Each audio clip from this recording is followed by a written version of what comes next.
Hello, welcome to Interdependent Study, our podcast where we engage in the learning and unlearning work for collective liberation. I'm Aaron. And I'm Damien. Thank you so much for joining us today. Each week, we'll bring something new to the table and discuss our thoughts and feelings about it through the lenses of who we are and where we can go for a more just society. We want Interdependent Study to be a space where we're always learning with one another. And Damien, you are up this week. Yes. What do you bring to the table for today's episode? I am so excited to talk about this incredible resource that you found from our new friends over at the Catalyst Project. I don't think I mentioned this when we introed it last week, but the Catalyst Project is a political organization working towards collective liberation. And specifically, they describe their mission as being focused on building the anti-racist leadership of white people to support multiracial movements for collective liberation. And they do that work through political education, leadership development, workshops, trainings, and movement building. So definitely sound like a really incredible organization. So folks should check them out. The resource that we are going to talk about today is called A Troublemakers Guide, Principles for Racial Justice Activists in the Face of State Repression. And I thought this was fantastic. What do you, Yes. You agree? It highlights and analyzes the state, or how the state, I should say, has used violence and coercive tactics to suppress social movements and working class communities, and really hones in on what organizers and movements and everyday people can do to resist that oppression by our own government. And with this resource, they're specifically focused on helping white identified organizers and activists and organizations do this work, but which of course is great. But they also mention that they welcome organizers from communities of color to use this resource in ways that are helpful as well, which I appreciate. The resource itself is broken up into a few different sections, including a brief introduction to sort of set the stage for what they're going to talk about, followed by a discussion of why the police respond with force to social movements, and sort of a broad stroke conversation about that. Then there's an overview of several principles for racial justice activists to use in the face of state repression. And lastly, there's a list of additional resources to help folks be prepared to engage in this work. So there's definitely a ton of great and helpful stuff jam-packed into this resource. So I'm really excited to talk about it. Let's get into it. Where do you want to start, my friend? Yeah, this is such a great resource. I'm so glad that I found it so you could bring it to the table. Okay. All right. Yeah. Pat cell phone back, I see. It's not a game, but you know, it's fun to laugh, to find moments for laughter. Yes, we do. But I really appreciate this resource and that it gets into some of the cultural aspects of white people organizing for justice, for collective liberation, and name some of those dynamics that might be prevalent in these spaces that white people are organizing in, and bigger cultural things too. And so an example of this from the introduction is when they say, quote, "They may believe that the purpose of the police and military is to protect them, and that any police brutality and murders are caused by a few, quote, bad apples. In particular, many white people believe that law enforcement officers are positive and necessary forces for our society."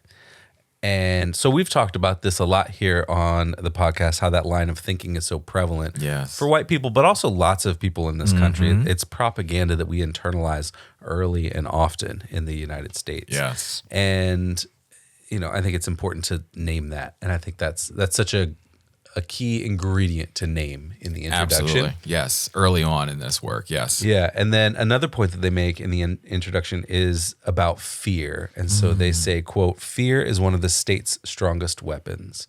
If fear prevents us from doing our work, it becomes a victory for the state." Wow. And I think that's so profound because there are so many people who are frozen in fear of not, one is fear, but one is not knowing what to do and being afraid of doing the wrong thing. Yes. And so there's multiple layers, I think, to that fear, but all of it serves the state as a victory. And so our fear, it keeps us in line in a lot of ways when we might resist if we knew how to, or we weren't afraid of it. And so I think recognizing that fear and working against it is a crucial thing to do to actually create the conditions for resistance to state repression. And they give some really great examples for how to do this, I think, throughout the principles in the resource. Oh, absolutely. Yeah. And I appreciate that you name both of those things together, because I also think there's a link you can make between the fear that we feel and the fear that we experience to, innate decision in the moment to maybe, how do I deal with this? I call the police. And so I think there's a connection there as well. I think it was really great that all of that was named in the introduction. And you mentioned that it sets the stage for the resources. And so I want to jump to that section because I think there was so much in there that I appreciated, and talking about sort of how and why the state responds with force and violence to social movements. And, I think it's really important for folks and organizers to understand the history and the context behind the violence we continue to see employed against social movements and activists today. And so we've talked about this a bunch before, but this resource highlights the history of the FBI's COINTELPRO program, which worked to destroy political organizations from the 50s all the way to like the early 70s.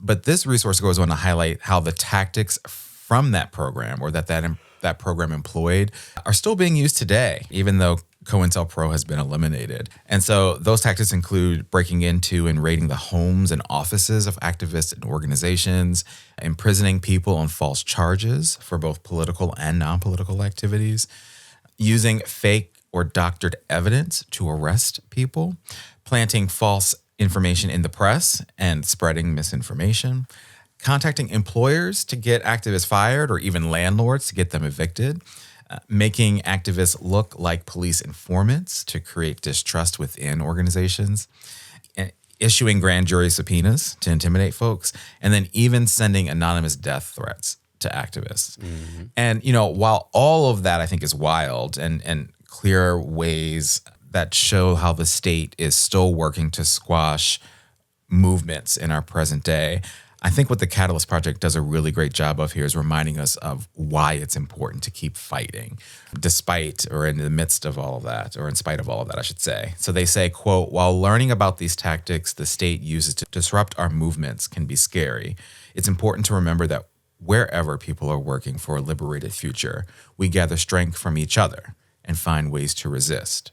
Knowing this information empowers us and gives us tools to build strong, creative resistance movements." Mm-hmm. And I agree with that statement wholeheartedly, right? I think it gives, and I think it's important that activists and organizers know this history, know these tactics, can identify them when we see them. But then most importantly, I think, we need to stand in solidarity in the fight, because that's the only way we win. Yeah, I think knowing our history and the lineage of our work and the resistance work that we're engaged in is really important to keep ourselves grounded in the face of that repression. Yes, that's great. Because then we know that people have been through it before and made it through. And so we have that example to lean on and draw inspiration from almost. I love that. I love that idea of being grounded in it. Yes, good. And then one of the things I wanted to talk about was the first principle that they share, which is get into an organization. Organizations are our best defense. Yes. And they make a point about the power of organizations when they're doing it right, when organizations are working correctly.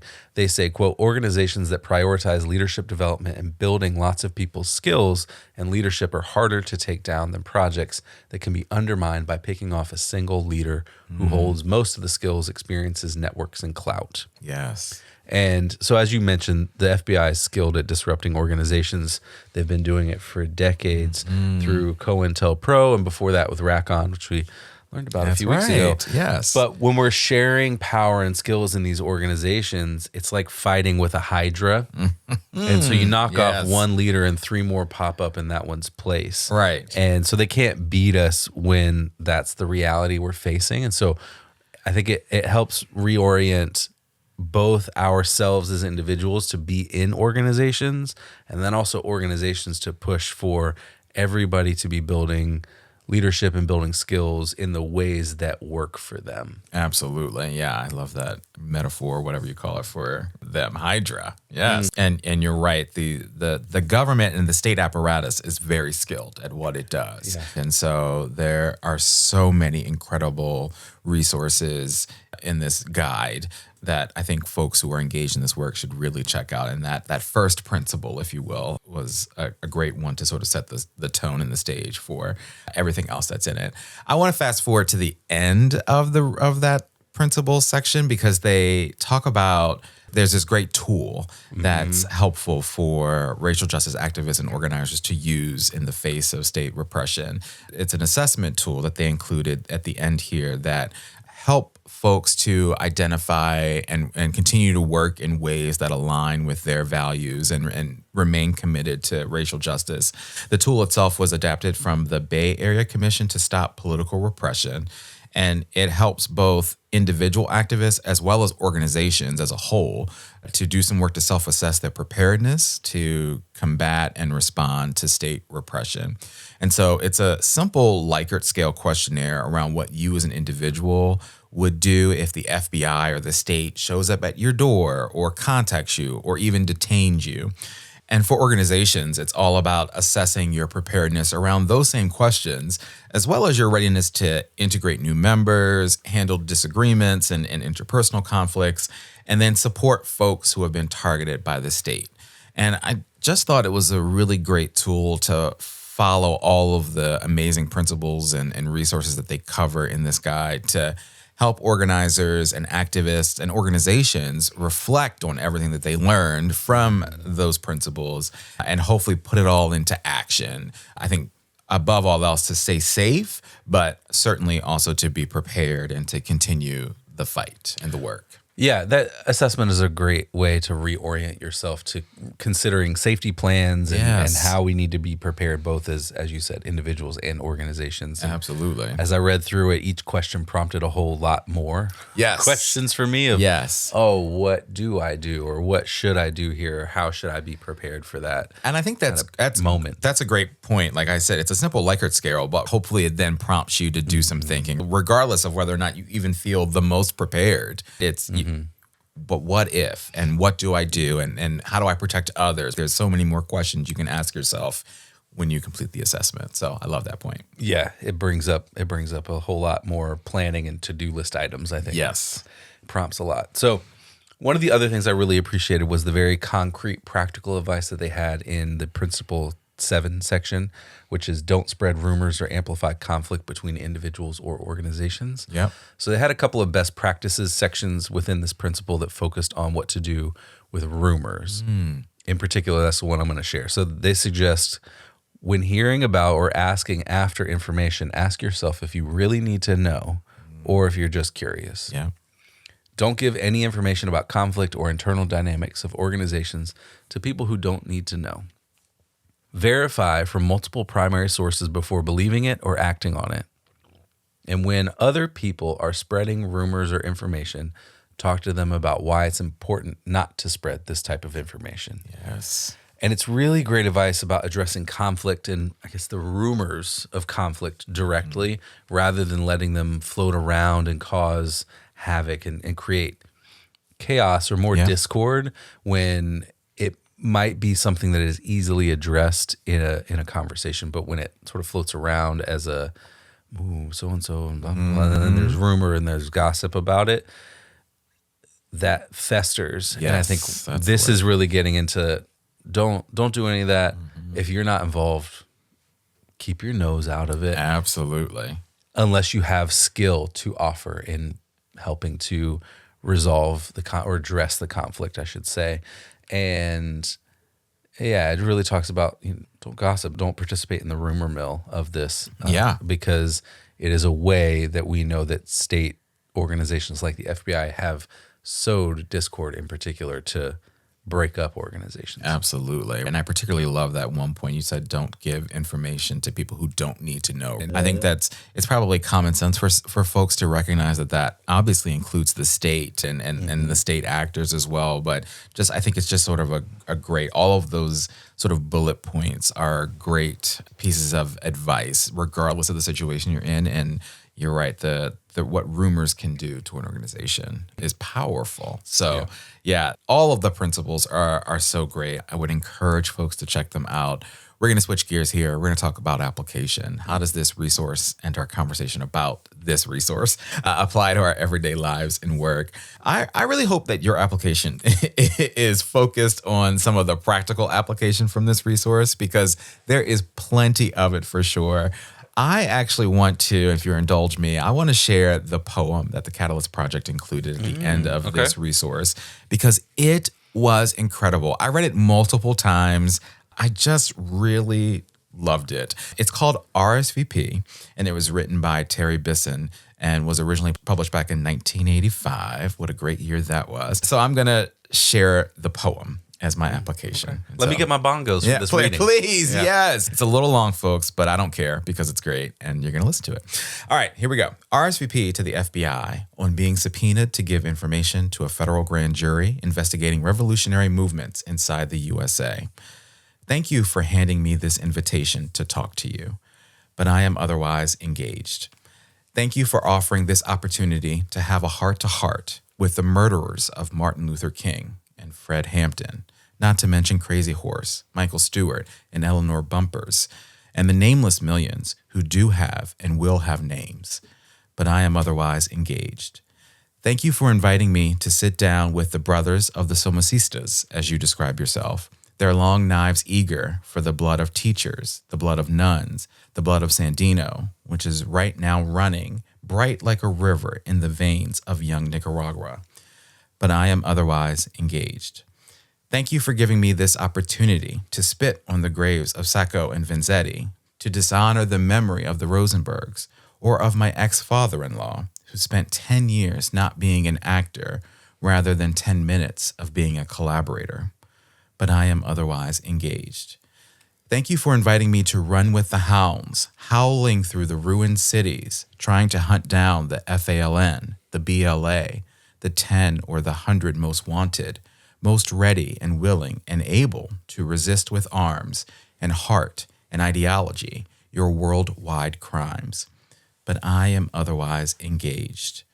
And seriously, thanks for giving me this chance to stand fast with the Puerto Ricans who have gone to jail silent since 1936 rather than drink from your boot prints, to stand fast with the New Africans who, like Nat Turner, never said a mumbling word, to stand fast with the Palestinians, steadfast in Israeli prisons, the Irish deep and defiant in Long Kesh, the Africans on Robben Island, scorning your offerings with songs, to stand fast with the children of Lumumba and Che and Malcolm X, not to mention my own children and your own as well.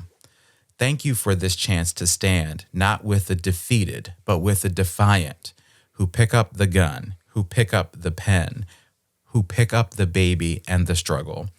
Thank you for this chance to stand with humanity against you. Don't mind if I do. That's it. That's my application. All right. What do you got? Yeah, don't mind if I do. Yes. Yeah, let me go stand with humanity against state repression and the FBI. Yes, do it. I mean, my application is these principles that they Yes. have in the guide. Yes. So I am going to share them. Great. Please do. It's a 40-page document, but Yeah. that includes 2.5 pages of this poem, out. the assessment. It's not a super long Not at all. resource to check out, but I can't just read it. Yeah. So here's the list of the 10 principles that the Catalyst Project wrote into this resource. 1, get into an organization. Organizations are our best defense. Might sound familiar. Yep. 2, build political unity and make a plan in case you were targeted. 3, know your rights and don't talk to any cops. 4, resist grand juries. 5, if you or your organization are targeted, go public. 6, prioritize support to people and organizations that are targeted. 7, don't spread rumors or amplify conflict between individuals or organizations. Another familiar one. 8, follow the security protocols that are being asked of you by leaders. 9, respond to people's actions, not your paranoia. 10, build authentic relationships and be accountable. Yes. So that's my application. as we are all considering what life looks like in these fascist times, these are great guideposts to follow Yes. as individuals, as people in organizations. And so I just am very appreciative of this guide. Yeah, me too. And I'm glad you shared at least the titles of these principles. They've got some really, I think, catchy names. And as you read them, I was like, oh right, I was remembering things that I learned and great wisdom that they shared in each of them, especially about this: make a plan in case you're targeted, don't talk to any cops. I love the fifth one around, if your organization or you are targeted, go public. There's lots of great resources in there, and just great analysis around this idea that folks typically, when that happens, go silent because they're scared and they don't, they're feeling shame, they're feeling lots of things, but the state relies on us being silent when that happens. And the state is able to continue to do these nefarious things when we're silent. And so if we speak out, we get others in support of us and our work, and our organizations can mobilize and our people can mobilize. And so I'm going on, but the principles themselves are just incredible. Yeah. So I'm glad you shared them. All right, well, let's talk about homework now. How do we want to continue our learning and unlearning work once we wrap up this conversation? I would love to check out more of the Catalyst Project's resources that they've published on their website. This is one of many, and I'm sure there's lots more we can learn from them. I also want to make sure that we share and amplify the Catalyst Project on our social media so our listeners can engage with them and learn from them. We're so grateful for all of you who follow us on social media and who are listening, and I'm so glad that Aaron found them and shared it with me so we could talk about them. So I want to do all we can to put them out there in the world and that you can engage with them too. So we'll do that. What about you, my friend? Yeah, so Catalyst does a lot of great work. One of their trademark programs is the Ann Braden program, which is an anti-racist organizer training program for white social justice activists and organizers in order to strengthen racial justice vision, strategy, analysis, leadership, and organizing skills in white communities. Wow. So that's a great program that they run in person and online throughout the year, and you can apply to that and join that. So encourage folks to check that out if you are interested in that. I love that. Yeah. My homework specifically is to learn more about the Jericho movement, which is named and cited in this resource. And they raise up the voices of political prisoners and fight for their release. So they say, quote, from Palestine to Colombia, political imprisonment with very harsh conditions such as solitary confinement is common, often with U.S. political, economic, and military support. Guaranteeing strong support and defense for those who are politically persecuted empowers people to take the risks necessary to build our own collective resistance. And so the Jericho movement has some chapters around the country, and they have some other writings on their website about political prisoners and who they are and what the state has accused them of and all of that. It would be great to check it out and see who they have listed as political prisoners on their website and see how state repression is operating against real people who are in prison right now. Absolutely. Well, and it sounds like it's probably a really thorough resource. You said from Palestine to Colombia, so it's worldwide, and I'd love to check that out as well. Very, very good. All right, well, that's our conversation about the Catalyst Project and this incredible guide. Check it out if you can. But Aaron, you're up next time. What are you bringing to the table in our next episode? I'm bringing an article that was published in Prism recently, and it's called Trump's Targeting of Students Protesting Genocide Opens New Lines of Attack. So, speaking of political prisoners, this was published in the wake of Mahmoud Khalil's arrest earlier in March.